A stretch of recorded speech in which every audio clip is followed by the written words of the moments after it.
Welcome to the Healthcare and the ADA Inclusions of Persons with Disability webinar series.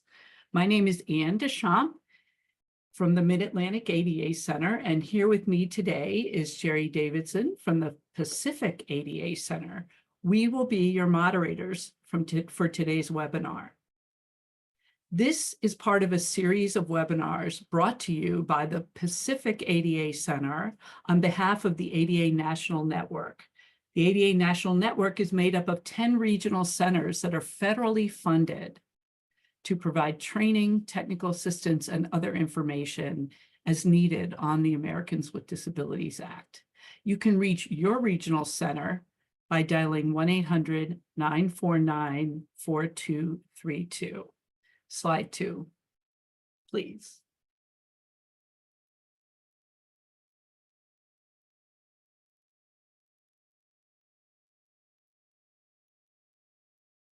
Can we move to slide 2? Great. Okay. Real-time captioning is provided for this webinar.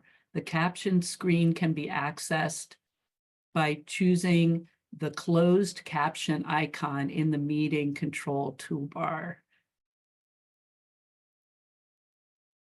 This webinar series is intended to share issues and promising practices in healthcare accessibility for people with disabilities.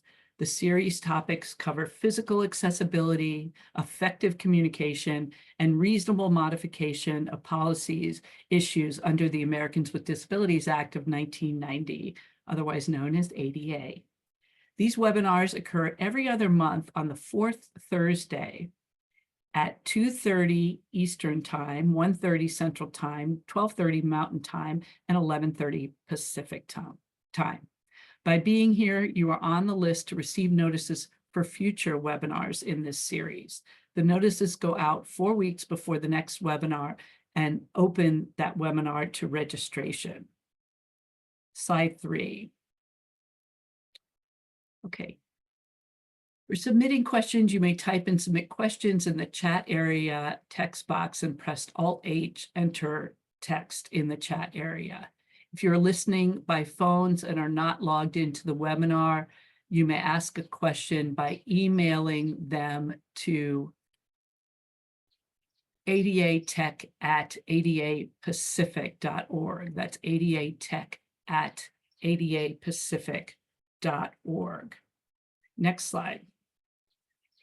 If you experience any technical difficulties during the webinar, please send a private chat message to the host by typing in the chat window.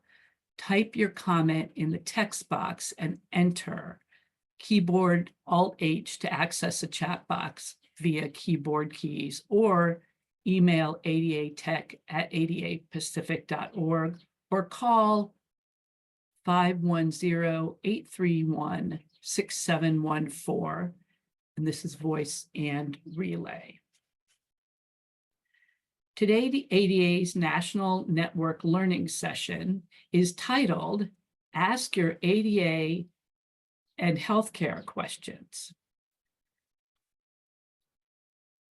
Today, we will be asking questions about the ADA and healthcare to 3 ADA TA specialists who are very qualified to answer them.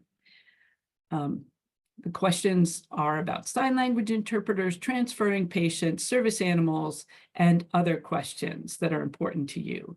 Many of you have already submitted questions ahead of time for our panel, but there will be time at the end of today's session for more questions from the audience. So please take advantage of the submitting questions feature and submit the questions as they come to you in the chat feature.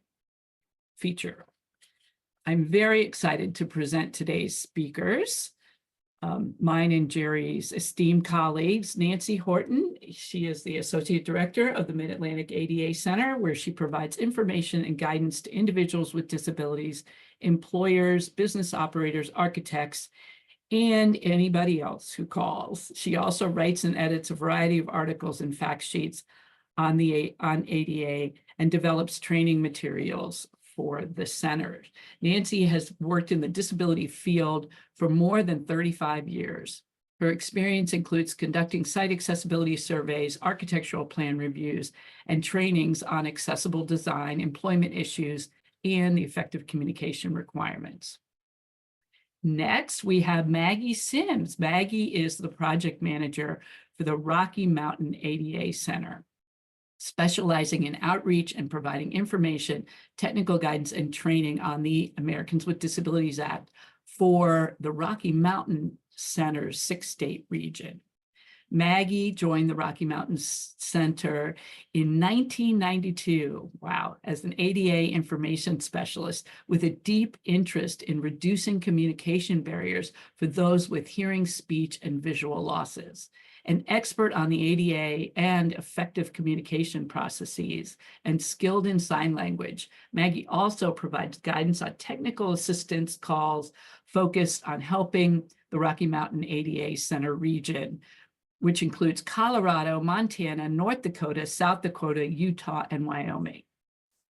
And finally, last but definitely not least, we have Jan Garrett, who is the Deputy Director of ADA Programs from the Pacific ADA Center at the Public Health Institute, where the Pacific ADA Center is housed. She has over 25 years of experience providing guidance and training on the ADA and other disability rights laws for businesses, state and local governments, architects, people with disabilities, and others. As a person with lived experience of disability, Jan has a deep personal understanding of why disability civil rights are so important. I will now turn it over to my colleague, Jerry, to ask the first question. Jerry? Yes, thank you. I have the easy job today of just asking the questions and then passing it off to someone to hand over. Gabe, do you have the slides ready? I think the first question is on a slide. Yes. All right, so we're going to start with effective communication. We did ask for questions in advance, and we got the most by far in effective communication. So we're gonna start with this category, and the question is: if we provide video remote interpreting for patients who are deaf, have we met our effective communication obligations? And I am going to pass that over to Maggie. Thank you. Yes, this is Maggie. Thank you so much for these questions. The answer, as in many ADA questions, is it depends. You'll hear that a lot today. Generally speaking, I would say no, because video relay remote interpreting is one form of communication and can be one form of effective communication, but it is very much a case-by-case basis. And so to think that, if as long as we have VRI set up, we're set. That's just not going to be accurate and probably won't be effective in many situations. And it really does depend. You have to do a case-by-case evaluation most of the time. It depends on several things. Depends on the patient, depends on what their needs are in particular. It depends on the length of the conversation, the importance or the depth of this conversation.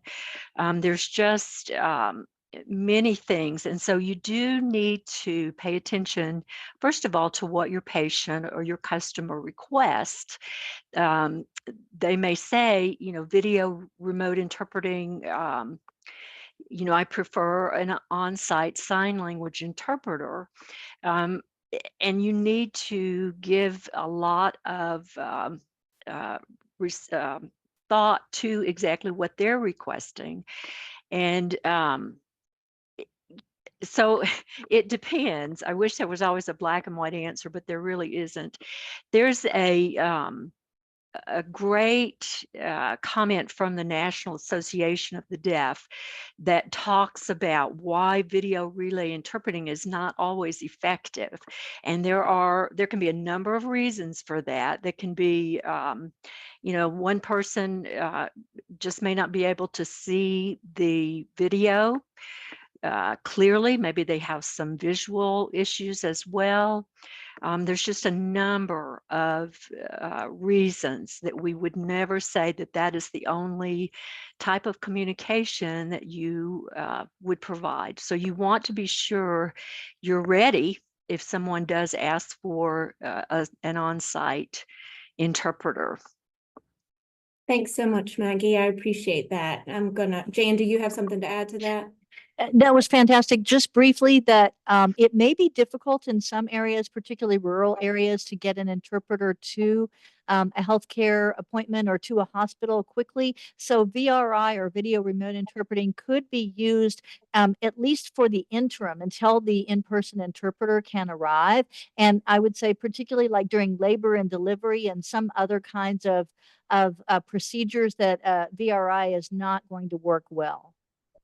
Yes, absolutely. I mean, I think that's why we always say it depends. You've kind of got to be prepared for all of it, and it's one form of communication, but is not the only form. Thank you, Jan. Thank you so much, Maggie and Jan. All right, Anne, I'm going to pass it to you for question number 2 on the next slide. Thank you, Jerry. Okay, question number 2, again for Maggie on effective communication. What if the patient we are treating is not a person with a disability, but the companion and/or caregiver, like a spouse, child, family member, or friend, is? Do we have to provide an interpreter for the family member? For example, we need to communicate with the husband who is deaf about his wife who is hearing about her healthcare needs. Yes, another great question, and one that we get very commonly. The ADA applies also to a person, the companion of a person who may not have a disability. And these are perfect examples many times in the healthcare area where it is not necessarily the patient who is deaf or hard of hearing. It could be, again, the spouse, the children, a caregiver who is the one who's deaf, but they are the ones who need to know, what care to provide, what the issues are, things like that. And so, yes, they are considered a part of those who may need an interpreter. And it's not always an interpreter. I know many times we focus on sign language interpreters because so many deaf individuals, this is what they prefer. But we want to also remember to include those who may be hard of hearing and they don't use sign language interpreters. And so we go back to, there are just a plethora of auxiliary aids and services that can be used. But particularly in this example, if the interpreter is what's been requested, and again, it's not for the patient themselves, yes, the answer is you do need to provide that effective communication for that person or persons. Great, thank you so much, Maggie. And continuing in the effective communication arena, I'll turn it back to you, Jerry. Yes. For question number 3, which is on the next slide. Can we ever charge the patient for the cost of the sign language interpreter services? And again, this is Maggie. The answer really is no. This is considered a cost of doing business, and the patient, the customer, should not be charged for using the interpreter services. Now, that being said, if an office regularly charges for a missed appointment, sometimes some of the questions that we get is, an individual made the appointment, they requested an interpreter, but then for some reason was not able to be there. You still can't charge for the interpreter services, but if you regularly do charge for a no-show, you can absolutely charge for the cost of the missed appointment. Again, if that's consistent, if that is something you do across the board to all of your customers, you can do that.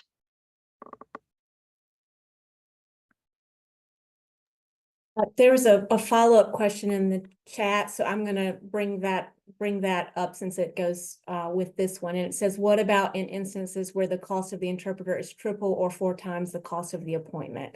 And just to follow up with that, Maggie, will you clarify on that? Sure, and this again is another common question that we get. The ADA allows for a business, you know, a healthcare facility, to determine if something is what's called an undue burden. And what that means is a significant difficulty or expense to provide. Yes, it's a little vague, but I like to call it flexible because it really is case by case, and it's going to depend on each situation. What you would do, and there is information on what is considered an undue burden. Um, Things to look at. You would look at, you know, what are the resources of the particular business, the cost, what are their supporting other, I can't think of what I'm trying to say, supporting businesses. Some have, you know, they have another um, business that is supporting them. Like Financial, franchises? thank you. Yeah, sorry. Financial support from another larger company, something like that. Thank you, Jan. And so these are all things that would be used to determine undue burden. And so while there's not one answer to that, it's a case by case situation. You would need to determine, is this an undue burden on our business? And we can get some information to you about undue burden. Uh, Again, the things that you want to look at to help determine that. And it's not a decision made lightly. And some of this also depends a lot on if you are what's called a state or local government entity, what we call Title II, or if you're a private business, a Title III. The ADA, what it says for if you're a state and local government, you do have to give primary consideration to the request of the individual. And so unless you can show that it is an, you know, again, an undue burden, administrative or burden, and will or fundamentally alter the nature of the business, you really do have to try and provide what the customer has asked for, unless there is an equivalent facilitation that you can do. And again, all of this depends again on the length of the conversation, the importance of it, how many people are involved in this conversation. All of those make a big difference. And so for state and local governments, you have to give primary consideration. And for a business, if you're a business or a nonprofit, what the ADA says is that it is suggested that you give consideration, primary consideration, to what that person has requested. You're encouraged to consult with them and try to work together. I know sometimes that can be a problem. You know, the business says this is an undue burden for us, and the deaf patient, of course, needs this communication, and it's hard to come to that agreement or that understanding that sometimes we may have to provide something different. These are all things that should be a part of the conversation, but again, you can look at undue burden. There's sorry, I have so much I want to say, it all comes out at the same time. But undue burden is something that you want to look at specifically as if you are a private entity, if you are a state and local government entity, and of course healthcare facilities come under both of those headings, and so it can make a difference. And also, as a private business, if you're a small business, there are tax credits and that that may apply depending again on the size of your business, that kind of thing. And so there's also tax incentives, so you'd want to look into that as well. And that actually can be considered a part of whether it's an undue burden or not. Nancy, did you have something to add? I really just kind of wanted to underscore and really address very specifically, because we also get these kinds of questions frequently about, the cost of the interpreter is going to cost us more than we're going to make on the one appointment or the one class or whatever. And when we're talking about undue burden, I just want to really underscore that when Maggie's talking about, you look at your resources, you look at your overall resources. Again, this is a cost of doing business. So comparing the cost of the interpreter for the one appointment to how much that one appointment is going to bring in to the business, that's not the formula. That's not the formula. Because in many cases, then you'd never get an interpreter. If the interpreter might cost more than many appointments or whatever. It's an overall cost of doing business, just like you have to pay your insurance premiums and all these things. You don't compare it to one person. You have to consider it as part of general access to your business, even though it's an individualized thing. So I really just kind of want to stress that specific aspect of this undue burden consideration. Thank you. Thank you both for that insight. Okay, I'm going to pass it to you, Anne, for question number 4 on the next slide. Okay, before we get to question number 4, though, I have an add-on to question number 3, which is an appropriate add-on, Maggie. So there was a question in the chat about a provider's obligation to provide accommodations to a companion of a person receiving care if the companion has a physical disability. So it isn't an effective communication situation, but if they have a physical disability, what is the provider's obligation to the companion if there is another disability involved that doesn't affect communication? I think it would be just the same as a member of the public that is utilizing the facility. They have that right to be able to use that facility, whether they're the patient or not. So I guess depending on what the issues are, is it accessible? Can they get into the office?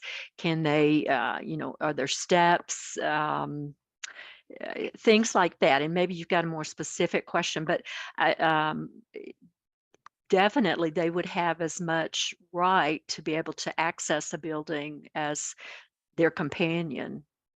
Right. No, that was about as specific as it got. Yes, Jan.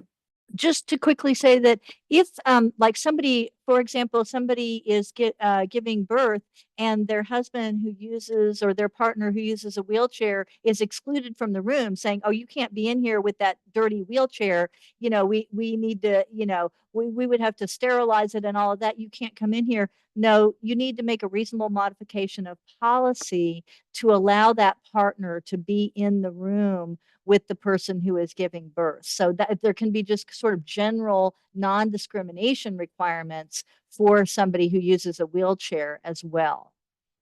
Right. And I think that's the differentiation here, is coming under general non-discrimination requirements as opposed to the effective communication, which is what we're talking about here. And speaking of which, let's go on to question 4.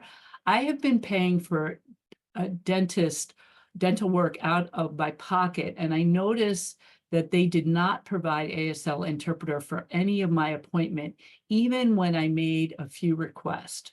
What am I supposed to do when they don't respond to my requests? I gave up after a few attempts and rely on speech to text, which was not 100% effective.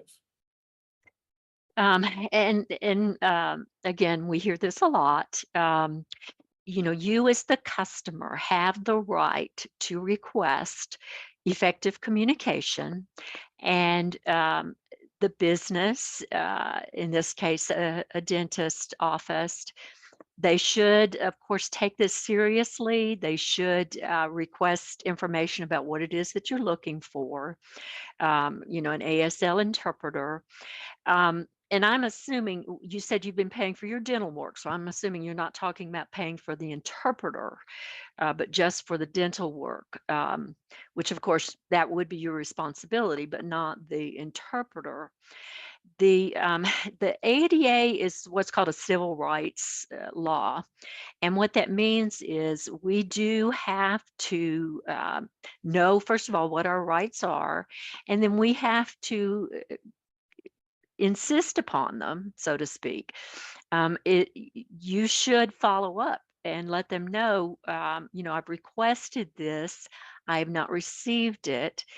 You know, we need to at least have a discussion about this, because again, it's determined on the length of the appointment, the, you know, how important, and I know all appointments are important, but the depth of what is being discussed, that kind of thing. If they just refuse to respond to you at all, so you've requested and requested, and they just won't even try to answer that, I always suggest, first of all, put it in writing, some type of a formal request. Make sure that they understand and know what you're asking for, and keep all your documentation, and give them the opportunity to try and fix this, so to speak. But ultimately, the ADA allows you to file a formal complaint if the medical office does not provide you with that effective communication. So you can file a complaint. It's not a quick fix, unfortunately, but it is one way to assert your rights. So you can file with the U.S. Department of Justice, and to do that, you go to ada.gov. And in some states, I know here in Colorado, we have something called the Department of Regulatory Agencies, or DORA. They will also take what's called Title III complaints against a business that's not providing you your civil rights. So those are the you know, those are the legal remedies that you have. And it's not always easy, but you really do have to assert your rights, to let them know that this is needed, and I'm not going to give up, kind of a thing. And I also always suggest the information that we have and that the Department of Justice has really spells this out. And I always recommend, when you ask for an interpreter or another form of communication, auxiliary aids and service, provide them with this information from the Department of Justice. It says effective communication. It defines, you know, what is a Title III, what is a business. I need effective communication. Here are options, and give them that opportunity that they would have to absolutely deny that they're going to do it. Now, we talked about also that the business does have the right. They make the final decision of what is an undue burden, as Nancy gave us a little more information on. And so they make that final decision based on the fact that they know what their business can and can't do, what supports they have. But the other part of that is, if they were to say, we're a very small business, we you know, we're not even meeting payroll, you know, we just can't provide an interpreter. That may be legitimate, but we still now go to that next phase where, okay, let's see what else we can do to provide effective communication. So that's part of it, is just don't give up when they say, I can't provide an interpreter. You can assert yourself again to say, you know, okay, if you can't do that, then, we need to discuss the next best thing. What can you be sure to do that I will understand the conversation and that you understand what I'm saying as well? I mean, it's a two-way street. And I think getting the medical providers to understand this is not just about the deaf patient. This is doctor-patient relationships. And you need to know if I'm, what my questions are and make sure that you're understanding them correctly too. So those are some suggestions that I have. Great. Thank you so much, Maggie. All right, we'll move to question 5 and I'll turn it back to Jerry.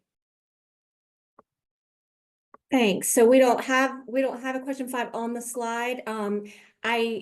I know we've done a lot with effective communication, and I know we're going to have some other categories. So I do want to share that these extra resources, but there is one question that's kind of come up with our pre-questions, Maggie, so don't leave me just yet. And it just happened. I just got one in the chat too that I want to touch on before we leave this category. And if we have time at the end, we may come back to some more effective communication questions. I just want to make sure we get through the rest. But and these slides will go out to everyone, so you'll have access to these URLs. So but the question is, we've talked mainly about effective communication for people who need sign language interpreters. And we did touch on it a little bit, that not everybody does. You mentioned that earlier, Maggie. So so the question is, what about effective, let me find it again. It moved up in the chat.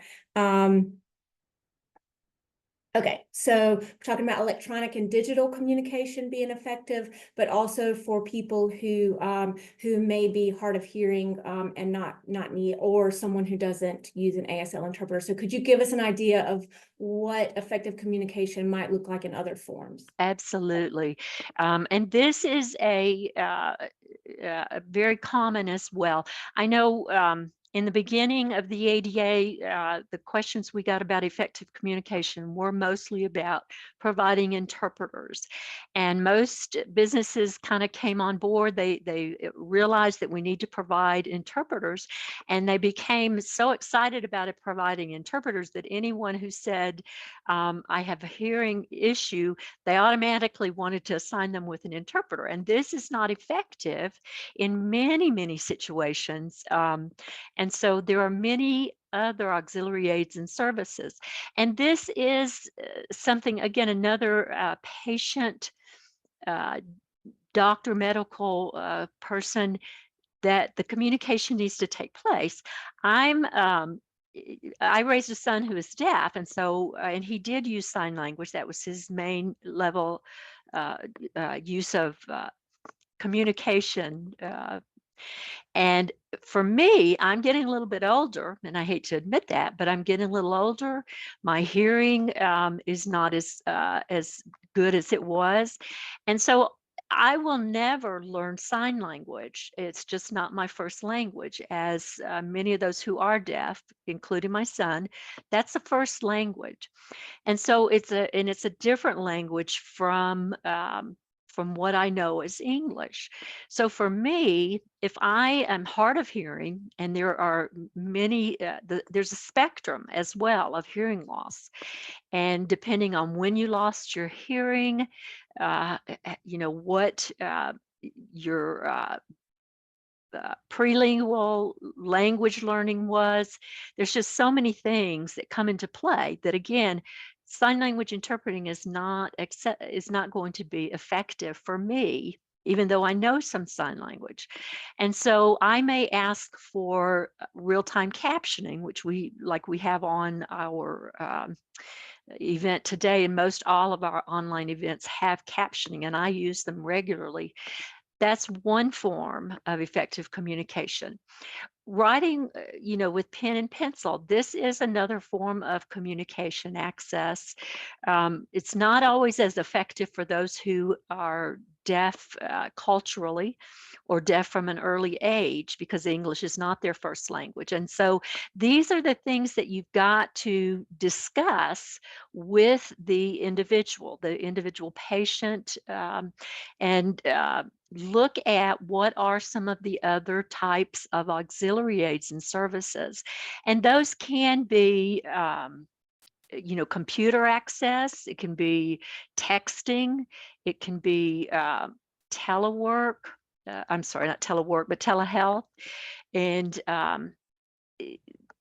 there's no end to what auxiliary aids and services there are out there. So an interpreter is not always what's going to be needed. And sometimes it can be very simple, but talk to your patient about it.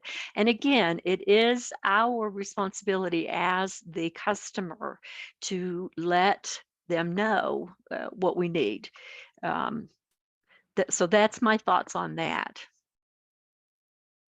Thank you so much, Maggie. I appreciate that.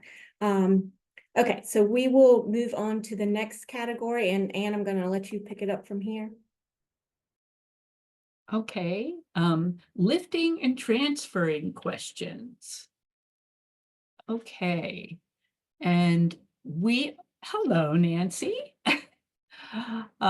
Great to see you. All right, question number 1, lifting and transferring. We're going to give Maggie a rest and turn things over to Nancy Horton from the wonderful Mid-Atlantic region. Are medical staff required to assist patients who need help with transferring into medical equipment? Also, are they required to fully lift patients when transferring? Standard answer, it depends. But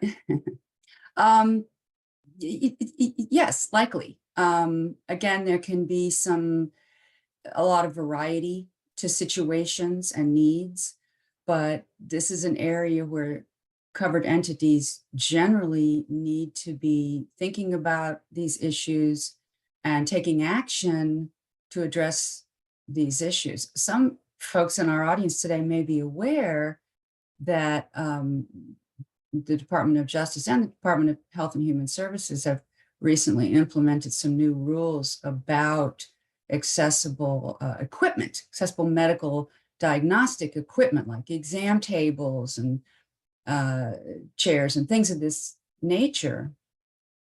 And this is one way that providers can assist people with transferring and reduce having to physically assist or support or lift patients. But sometimes those things are needed, assistance with transferring and lifting patients. Now, obviously, in a very, a small little sole provider practice where there's just one person, they may not be able to fully lift every patient. But generally, medical providers need to be providing this sort of assistance. And the Department of Justice has done quite a bit of enforcement work around this issue. I think we even have some instructive settlement agreements to share in our materials that we thought might be helpful to people, as settlement agreements about a variety of issues often are. Okay, so we get quite a few calls on this issue, and a lot of times I hear from the medical community, but my staff have a bad back, they're going to hurt themselves, it's a liability I can't take on. So do you have any suggestions for responding, the best way to respond to that kind of response? Well, I mean, again, now most medical professionals are trained. They have been trained in how to, lift or reposition or assist with transfers and things of that nature. They already have that training in most cases. They know how to do it. They know when they can do certain things alone and when they can't, when they need 2 people or more people so that they can do it correctly and do it safely. We don't want anybody to get hurt doing this, staff or patients. Again, getting equipment, getting adjustable height exam tables, getting Hoyer lifts or things that can help patients be more independent in transferring themselves sometimes with accessible equipment, or using equipment to assist with transferring instead of human beings, are all things that can address these kinds of concerns. And in the future, we're going to start seeing more and more accessible equipment coming into play as these requirements take effect. More and more providers are going to have these things, and they're going to have to acquire accessible equipment. Great, thank you. Next slide, please. Oh, okay, here we go. Nancy, you want to talk about these instructive settlement agreements?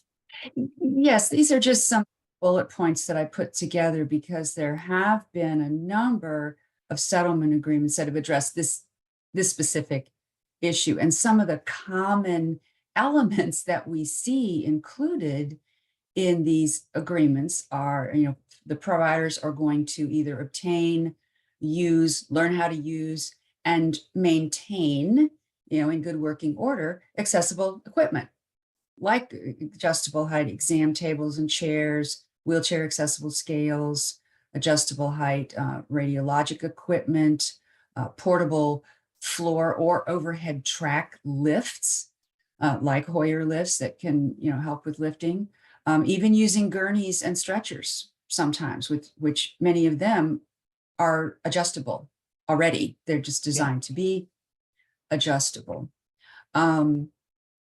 Providing assistance, physical assistance, training staff on providing assistance using equipment, and interacting with patients with disabilities. Staff training is a very common element in all kinds of ADA settlement agreements. And policies and practices, like when people make appointments, staff ask people, they ask everybody until maybe they know you personally. They ask you, do you need accessible facilities? Do you need to be in the accessible exam room if not every one is accessible? Are you going to need any type of assistance? Do you anticipate that? Asking the questions ahead of time so that people can be prepared, and posting notices in offices and things so that people can be aware of their rights. So these are all pretty common elements that we see in settlement agreements. So as I said, settlement agreements can often be really instructive for providers because they indicate the kinds of things that the federal agencies are expecting, what they're looking for providers to do, and they can help providers start looking at these things and planning for these things.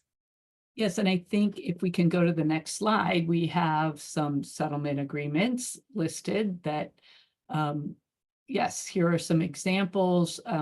So participants will have access to the PowerPoint presentation, and they can click on the links here to see these different settlement agreements. Yeah, there's some variety here. We picked out a few examples because there's a lot of variety. There are large entities here and small ones, and some different issues. So they're really kind of interesting. Jan, did you want to add something here? Yeah, just quickly to say that the Pacific ADA Center did several trainings for an entity that is actually nationwide on that were not allowing for transfers or not allowing their staff to transfer people. And we're actually requiring people to be transported to their facilities on gurneys by ambulances and pay for that so that the gurney could actually adjust to the exam table height. And so the Department of Justice worked with us to do some training of that entity. And so again, they do need to be able to train their staff on how to lift. They need to have Hoyer lifts if that's necessary. Those are typically not terribly expensive, particularly over time. You can use them for, people every day. And so, and talk to the person about how to lift them. They know about how they need to be lifted and what needs to happen, because it could be that you could injure them by lifting them improperly. So I just wanted to throw that out there as well. Great. And Thank- also, this is another opportunity for us to remind folks about, for small providers, they would likely be able to use the tax incentives for acquiring accessible equipment. Yes, and I think we need to have a big PR campaign to get the word out that that is available. So, okay, and next slide, please. I think there's one more. Yes, the resources for lifting and transferring, and two documents, one from the Department of Justice and one from the ADA National Network on access to medical care for individuals with mobility disabilities and accessible medical diagnostic equipment, which I think is a relatively recent document. Nancy, did you want to say anything about these two? No, I just, there's a lot of great resources in these slides. So I really encourage folks to, follow these links in these materials and check these things out. Yeah, what I find so interesting is 34 years later, there's still a lot of medical facilities that do not know that their obligations and that they are required to assist in lifting and transferring and how they go about doing that, et cetera. Okay, I am going to turn it over to Jerry, and we're moving on with topics and talking about service animals. We had a couple of extras about the lift that I just wanted to catch really quick. So,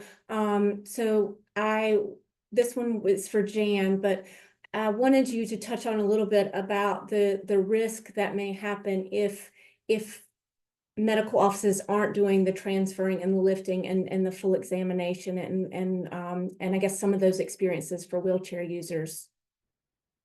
Well, I mean, there's both the risk to the medical practice of violating the law and potentially facing a lawsuit or facing a Department of Justice settlement for violating someone's civil rights. But there's also a risk to people with disabilities who don't get examined fully. I mean, I have lots of people that I know that have, particularly women, but it can be men as well, who have not had thorough medical exams and ended up with cancer. And the cancer was stage 4 by the time it was caught, because they were not being transferred and not being helped to diagnose that. And they died relatively quickly for not being able to be examined properly. So I would say, medical professionals take an oath of do no harm. So make sure that you're understanding do no harm to your patients with disabilities as well. Thank you. And I'm glad that you all mentioned the Hoyer lift as an example of a modification that may be required, because we've gotten a couple of questions about that in the chat about providers not having them or not even allowing folks to bring their own to the appointment. So I'm glad that you all mentioned that as well. I just wanted, before we move on to service animals, I wanted to add a quick housekeeping note. I am seeing some hand raised. We're not ignoring you all.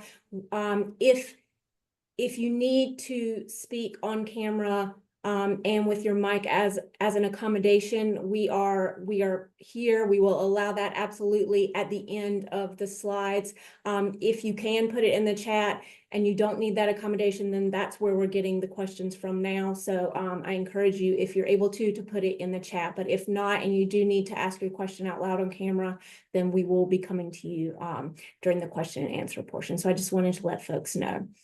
Okay, service animal questions. Will you go to the next slide, please? Okay, do service animals have to be allowed with the patient? Okay, so again, this is an it depends answer.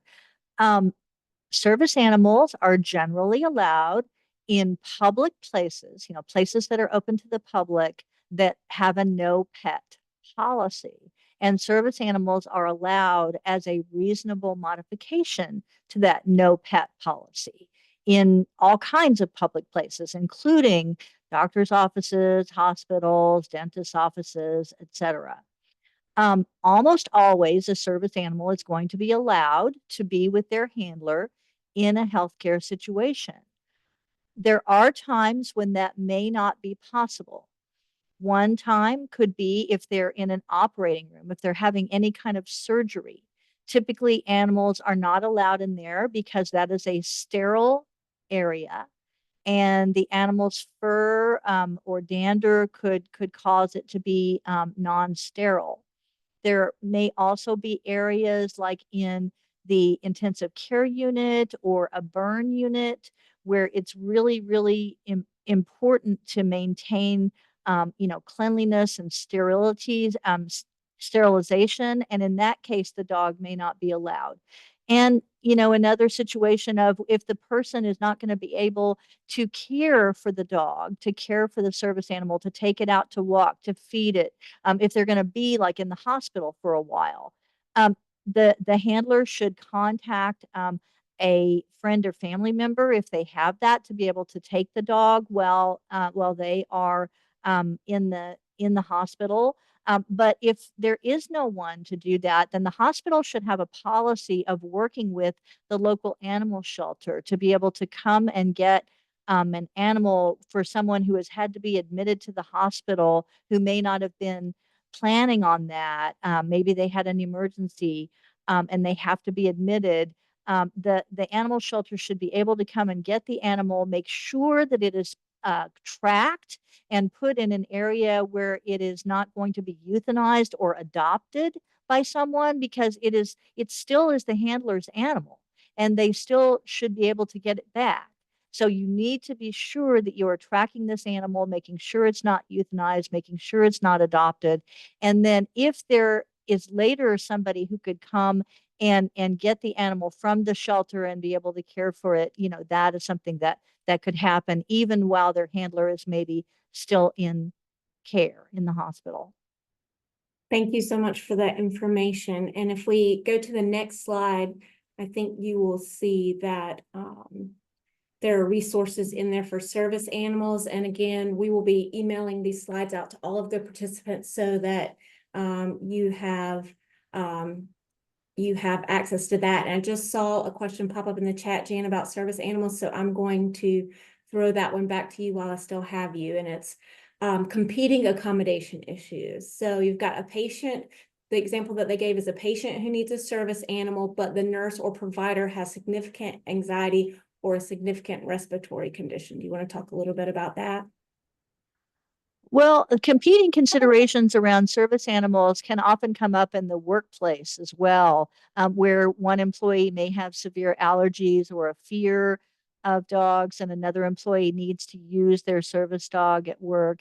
And what you would typically try to do, and what the Department of Justice suggests, is that you try to separate people who need service animals from anybody who is either allergic or has a fear of dogs or animals. And if possible, you need to maybe have that nurse not work with that particular patient that has the service animal, if that is possible, to not have them interact with that animal. If that is not possible, then you're going to have to talk to the service animal handler and find out, is there someone who can come get the dog while they're under treatment, so that the nurse can be able to treat them. And it also depends on if the nurse's allergy or fear rises to the level of a disability covered by the ADA. Because if the service animal handler has a disability that the service animal is there for, then that person has civil rights under the ADA. A nurse with allergies, unless they are severe enough to rise to the level of a disability, does not actually have the protection as a person with a disability under the ADA. So somebody with civil rights protections is always going to take precedence over someone without civil rights protections. But if they both have civil rights protections, then you try to work that out by separating them, or if possible, removing the animal from that situation. Thank you so much. And since I accidentally jumped ahead and covered the question, had Jan cover the question in the next section, we're just going to move on to the next slides. And just to say quickly that these are really great resources on service animals. Please do look at them. They're very helpful. Absolutely, yes. So we had a section on patient treatment, but I had jumped ahead and asked Jan this question about things that could be caught early. So if you want to move on to the next slide, that is the question that that I had already thrown out to Jan, and she answered so eloquently. So we are going to now move to the question and answer portion. We have been trying to answer those all along. Anne, have you caught any in the chat that you want to bring back up? And I have some in the document too, so I'm going to let you jump in. Yes. Yeah, I have a couple that I put into the document, but we'll go back to one participant commented, my daughter has been scheduled for several surgeries that were canceled because the facility said that they didn't have Hoyer lifts and won't allow the patient to bring theirs, and that all patients must be able to leave the stretcher bed on their own. Is that allowed? And Nancy, I'll ask you to respond to that since yeah, there you are. Okay. Sure. I mean, possibly no, possibly that's not allowed. I mean, again, if this is a facility that has the means to assist a I'm person, then interrupt really quick. It looks like we're getting some notices from the audience. It looks like the interpreter was frozen for a moment. Looks like they might be moving again now. Just want to make sure. Okay. Okay, everything looks good. okay. He's moving as far as I can see, but okay. Yeah, it's, again, assisting patients with transferring to diagnostic equipment, tables, gurneys, it's generally required. So there'd have to be a really good reason to refuse that.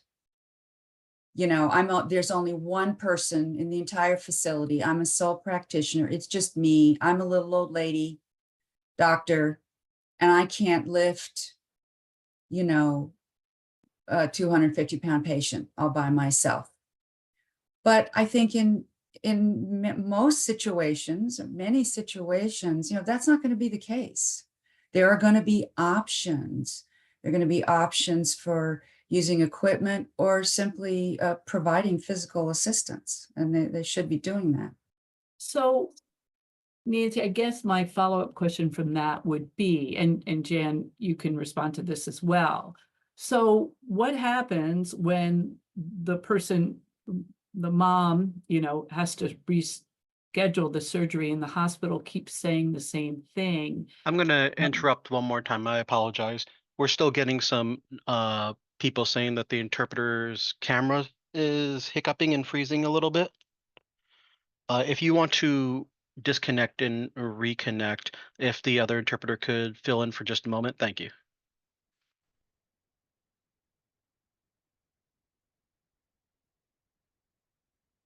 And you can continue. I will Okay. get the other interpreter set up. Okay, Okay. okay. Are we good? Okay, We- yep, okay. Okay, we're moving. And, you know, this gives us a good opportunity, I think, to revisit people's options when they really are at a dead end. They're being told, no, we're not doing that. We're not talking to you about it. We have no other options. You know, because I think Maggie mentioned earlier filing complaints with the U.S. Department of Justice, and that's a good option, and it's one option. But there are a couple of other options that I think we want to make sure people are aware of those as well. If the healthcare provider is a state or local government agency, you know, a state hospital, a county health department, something like that, that's covered by Title II of the ADA, most of those public entities have a grievance procedure, and they're required to have one under Title II of the ADA. If any state or local government agency that employs at least 50 people, that's 50, is required to have at least one of their own employees designated to address ADA issues, and they're required to have a grievance procedure. So sometimes that's a good option to try to resolve things on a more local level, and sometimes it's a quick option. That's a possibility. Sometimes complaints can be filed with the U.S. Department of Health and Human Services in their Office of Civil Rights or other federal agencies that provide funding to covered entities. That's very similar to filing with the Department of Justice, and very often the Justice Department will send complaints that they receive to other federal agencies that may have that connection to covered entities. And there's also under Title II or Title III, individuals with disabilities can file private lawsuits. That's, for a lot of people, that's not the most realistic option, or but it is an option. So it's good to have options. It's good to know what your options are. Right. Jan. All right. Jan, oh. before you get started, I'm just going to take the slides down so people will be able to see all of you easier, since we're done with the question on the slides. Thanks, Gabe. Okay. No, Nancy gave a great answer. I wanted to just say, also every state has what's called a protection and advocacy agency, or a disability rights network agency.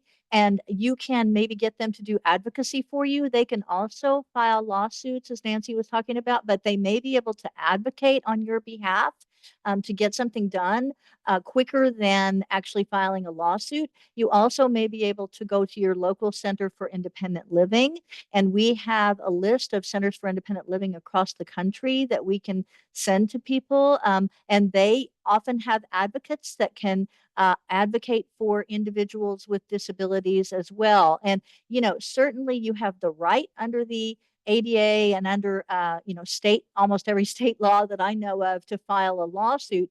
But keep in mind that lawsuits often take a long time, and it can be very difficult to find a lawyer. It can be challenging. So you may want to start with advocacy and with your own advocacy, and getting help from other advocates in moving forward with that. And then the last part of the question that you had read and talked about, the fact that the person had offered to bring in their own Hoyer lift and was told no.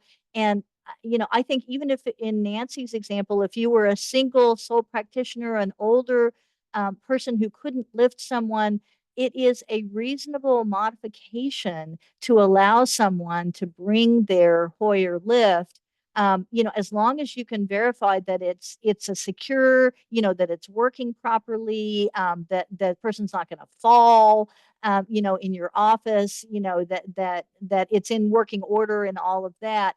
I feel like that could be a reasonable modification of policy in order to not have to tell somebody, well, no, you can't come here because I can't help you transfer. Yeah, I think that goes back to case by case, individual circumstances. The other thing that I thought of was that what Maggie mentioned earlier, to bring the relevant fact sheet from the Department of Justice to inform the medical provider of their obligations, straightforward and to the point, not necessarily the regulations, but the fact sheet. So that you could do that as part of your advocacy efforts as well.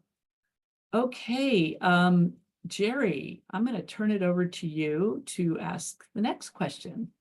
Sure. And just a reminder to folks, because I'm seeing a lot of questions come in the chat, that we are focused on the medical, the healthcare side of things today. So I see some things that are coming in that are outside. Please feel free to reach out to your local ADA center for those questions. Those are great questions. We just want to make sure we're sticking to the topic, because we have folks who are specifically interested in healthcare that are here today. But I did want to, I saw a question come in, and I really liked it because it was thinking ahead and preparing in advance. And it said, do you have recommendations as to what kind of devices and resources that medical providers could have in their offices in anticipation of accommodating a person with a disability? And you're smiling. That's not one you just covered, right? When I was Okay, just making sure, because I No, thought I was no, following it along, has but I not just been wanted to make covered. sure. Okay. And so I wanted to throw that out there, because I love the idea of having like a toolkit ready for people and thinking about what needs may come up ahead of time. It's something that medical providers should be thinking about. So Jan, since you popped off up on the camera, I'm going to go to you first.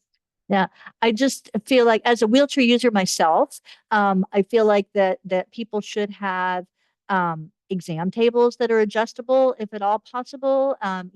Adjustable other medical equipment, even like dental imaging equipment. I encountered recently where the imaging equipment itself was adjustable, but the base would not allow the wheelchair to be able to get where it needed to be. So I had to transfer to an office chair on wheels, which is often not very secure and stable to be able to do. And so, think about those things, and not just for people in wheelchairs, for people that are blind, that might need, some sort of differences, but certainly your equipment, your mammogram equipment, your exam tables, your surgical tables, your biopsy tables, your x-rays, your scales, all of those things, prepare in advance to make sure that people can access those things. Thanks for sharing. Does anybody else? Thank you, Maggie. I saw both Maggie and Nancy, so I'll go to Maggie first and then we'll go to Nancy. Well, and I just wanted to look at kind of that communication side of things, in that, your office needs to be ready to provide these communication auxiliary aids and services. And to do that, you do have to be prepared. You've got to know who to call, and most of the time to use interpreter services, as well as the VRI service, the video relay interpreting, you do have to have a contract and with these folks already to be able to use them. So you want to know who to call, what that means.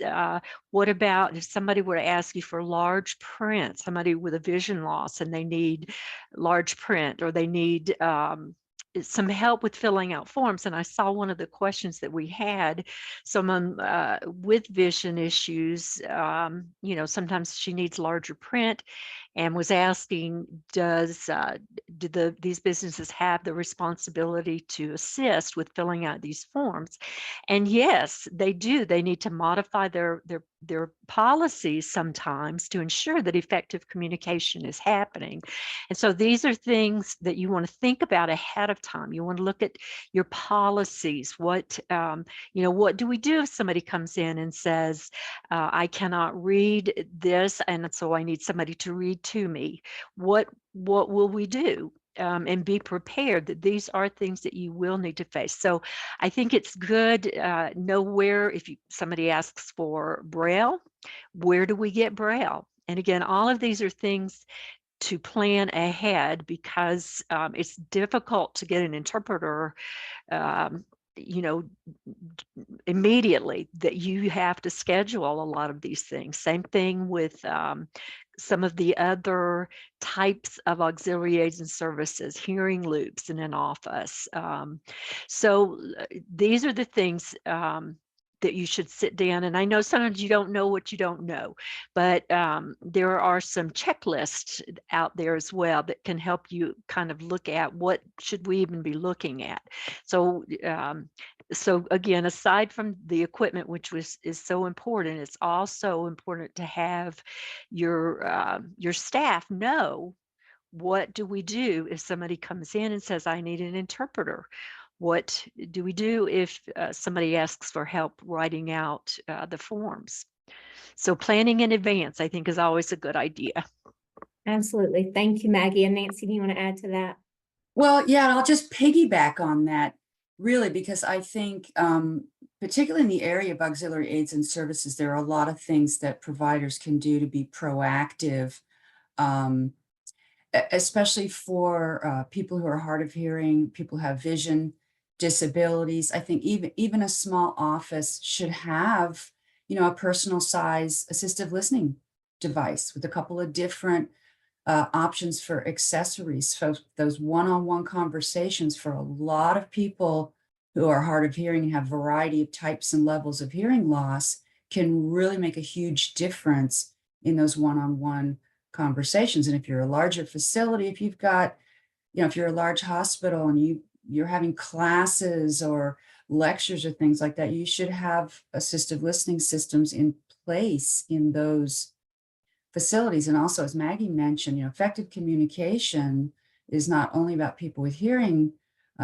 disabilities, but vision disabilities and speech disabilities as well. And as folks may also be aware, there's some new rules about accessibility to websites and mobile apps and things under Title II of the ADA, and it'll be coming someday, perhaps in our lifetimes, under Title III for private businesses as well. So things like, as somebody mentioned, telehealth appointments, but even just, websites and web forms and online methods of, interaction or materials. A lot of healthcare providers provide educational materials, videos. Those videos, are they accessible to people who are blind? Do they have descriptions? Are they descriptive? Do they have captions? So there's a lot that I think providers can do over time to become more and more accessible. Thank you, Nancy. I appreciate that. Maggie, you want to add something else? If I could add one more thing, I think one of the best things you can do is to train your staff. They are they're the ones who meet the public. They're the ones who talk to them on the phone. And if they're not knowledgeable on what the responsibilities are, they are representing your facility, your business, your practice, and they need to be regularly trained. And there's many options out there to train. There's a lot of online modules, at your own pace kind of a thing.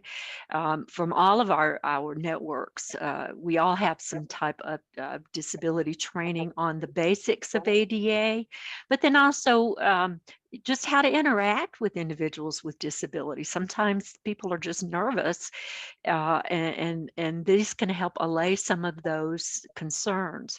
But again, I can't stress how important it is, because those are the ones that can make or break, how an appointment goes. So I think training is one of the top priorities that should be provided. Right. And Jan? Yeah, I agree to tag on to Maggie. I know we're all tagging on to each other today, but that to tag on to what Maggie said, training is critically important. And, to be able to not offend people, because the majority of lawsuits out there under the ADA are not because a facility is inaccessible. They're not because they didn't get effective communication, although it could be those things. They are because they had a bad interaction with a staff person or a security guard. Most people sue when they have a bad interaction with someone that they consider to be discriminatory and offensive to them. So make sure that you're training, because that actually could prevent a lawsuit in the future. Thank you for that. I'm going to pass it over to Anne, who's got us set up for some next questions. Yes, thank you, Jerry. Okay, this is a great question. What are the responsibilities when a patient happens to be a young adult with autism and panic attacks and is not able to wait to be called for a checkup or procedure in the hospital? How can that best be accommodated? Nancy's going to chime in. I didn't see anybody else popping in there, so I just thought I'd pop in there. Absolutely. But this could be sort of also somewhat of a communication issue or policy issue, a reasonable modification in order to, accommodate a person with those kinds of needs. If they can't, sit in the waiting room for an hour, then maybe you make a more specific appointment arrangement so that doesn't have to happen. There are people with lots of other types of disabilities and, kind of hearing and vision that we sort of focus on when we talk about effective communication under the ADA, but reasonable modifications of policies, practices and procedures, we always have to remember that that's really about how we do things. Sometimes we need to adjust how we do things. And that's something that can often come into play with people with, conditions like autism or other conditions, people that have issues with cognition, memory, waiting in line, all these kinds of things. Very often it's those reasonable modifications in how we do things and how we interact with people that are what needs to happen. And again, the way you figure that out is sort of interacting with the patient or the family member in order to figure out what are the needs and how can we meet those needs. Right, and that would require interaction before the appointment, clearly, and Sometimes. to keep going. Maggie, I see you pop in. There Yeah, you are. I popped in and back out. And Okay. I'm going to tag along with Nancy as well. We're a great tag team. So many of the questions that we get, and like the one about that was just about the autistic patient, it's a reasonable modification of practices, policies, and procedures, as Nancy said. And this seems to be so hard for businesses, employers, individuals to understand that you may have to change something, and it can really be so simple. Nancy suggested, a specific time when this individual can come in. Um, yeah, it may take a little more effort, but it's not usually going to be that hard. But again, it's that interactive process. Talk to the individual, find out their suggestions. They're the ones who should be able to usually give you an idea of what's an effective way to work with this. And and particularly too, you might try, if they can't provide you with some information on how best to do that, or you've got questions, many times you can contact supporting groups, say for autism. They might have some suggestions, and even though this is not a employment webinar today, the Job Accommodation Network, askjan.org, they have so many wonderful options and suggestions and ideas for employment accommodations, but so many of those apply in our everyday life as well. So not necessarily just in employment. So just I always like to throw them out there because they just have so much information that can be helpful too. Thank you, Maggie. We appreciate that. Okay, this is the second question before I turn it back to you, Jerry, that we had here, and I'm going to see if I can read it properly. Okay, this is in a hospital situation. Are hospitals required to assist with all aspects of personal assistance, like bathroom, like transferring to a commode chair or adhering to a morning or night routine, etc.? Or are they allowed to state that a caregiver or family member must come in to perform the care if somebody with a disability was hospitalized? Jan. Well, I would say partly it depends on what the patient wants, and it depends on whether the patient trusts the nurses to be able to perform whatever personal care service it is in the way that it needs to be done. And they can ask for a reasonable modification to allow an attendant, or someone to come in. However, in general, I mean, if you need assistance with using the restroom, with eating, with whatever it is when you're in the hospital, those nurses are supposed to be there for providing that service, whatever it is. So yes, they are if you are there in the hospital, you're admitted to the hospital, they are supposed to be providing your full care. And it's only if you feel like you want somebody to come in and talk to them about how to provide that care more efficiently, better, more to your liking, more to what you need, might you ask for some sort of reasonable modification of that, or some training, some kind of on-the-job training of that medical staff. Yeah, the patient's autonomy there is important. Okay, Jerry, I'm going to turn it back to you. And it looks like we have about 10 minutes. Yeah, so we were going to allow some of the folks who needed to come off camera and on mic in order to be able to raise their questions. So I think we're going to Michelle first. Michelle, I'm going to let you work with our tech person, Gabe, to make sure everything is going okay for you to be able to ask the interpreter, to communicate with the interpreter to ask the question. Okay, Michelle, we are promoting you to panelist. Please select that you will rejoin. One moment, please.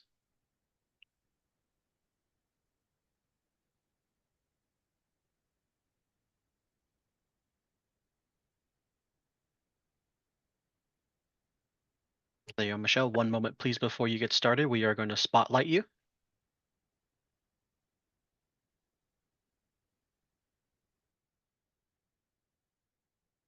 There you go. You are spotlighted. If you need to also unmute. Hello, Yeah, there you go. my name is Michelle. My last name is Mulligan, and I'm deaf and I have cerebral palsy. I use a wheelchair, and I am tired of medical professionals who are just really ignorant. I'm just, yeah, I mean, you know, I have to show a lot of patience for their attitude, and I'm just so frustrated with how that goes. And 3 weeks ago, I had a really bad experience in one hospital. I had to transfer, and I was getting a DEXA bone density scan, which is really high up. And I asked the professionals there, I said, you know, this is too high for me to get up onto. And I asked if they could manually adjust it with a remote, and that it wasn't accessible to shorter people.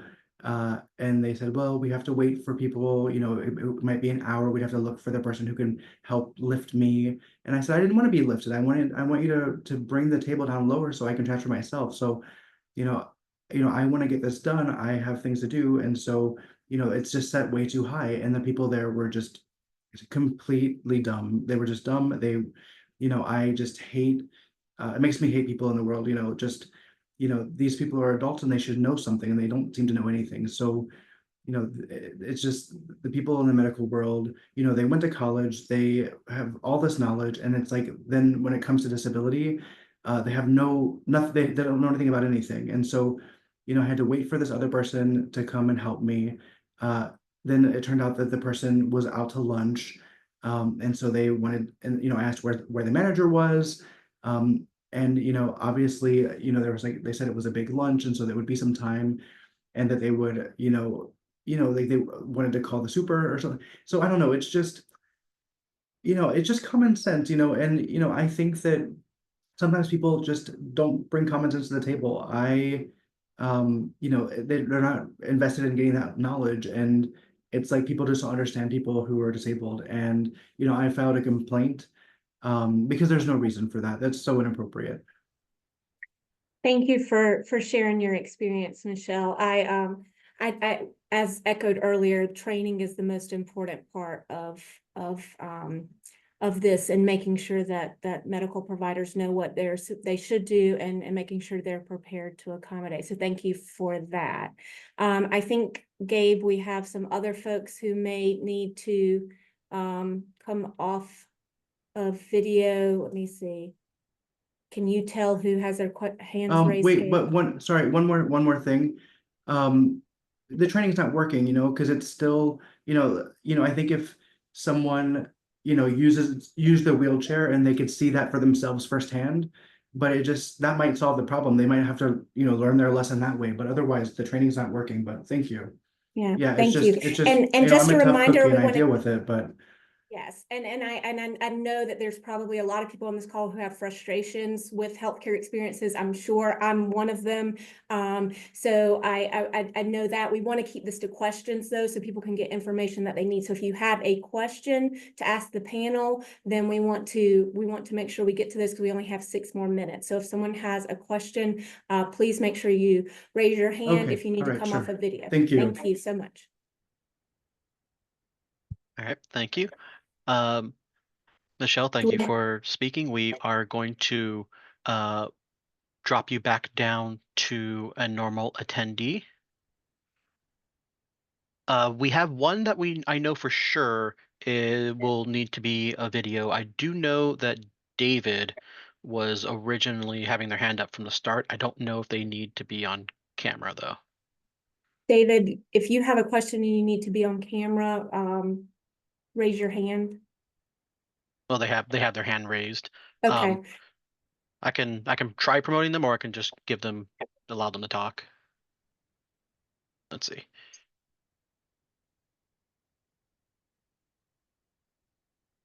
This will probably be our last question, but if anything we don't get to today, you please reach out to the ADA Center that phone number that we put in the chat multiple times. Okay, we did have a one person that also did request to be on camera for signing Okay. purposes. So what, did David get promoted? Because I think David may be the last one before we run out of time. Okay, I tried promoting. I also just will. Oh, there we go. Oh, he's declined. Let me just Okay. allow to talk. Okay.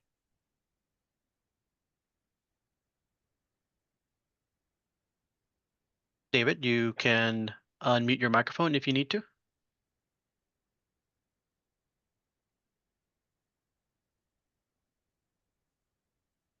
And you can ask your question.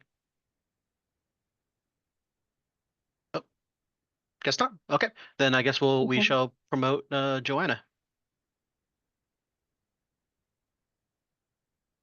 Okay, Joanna, make sure we only have a little bit, so you have to keep it quick and to a question for the panelist, okay?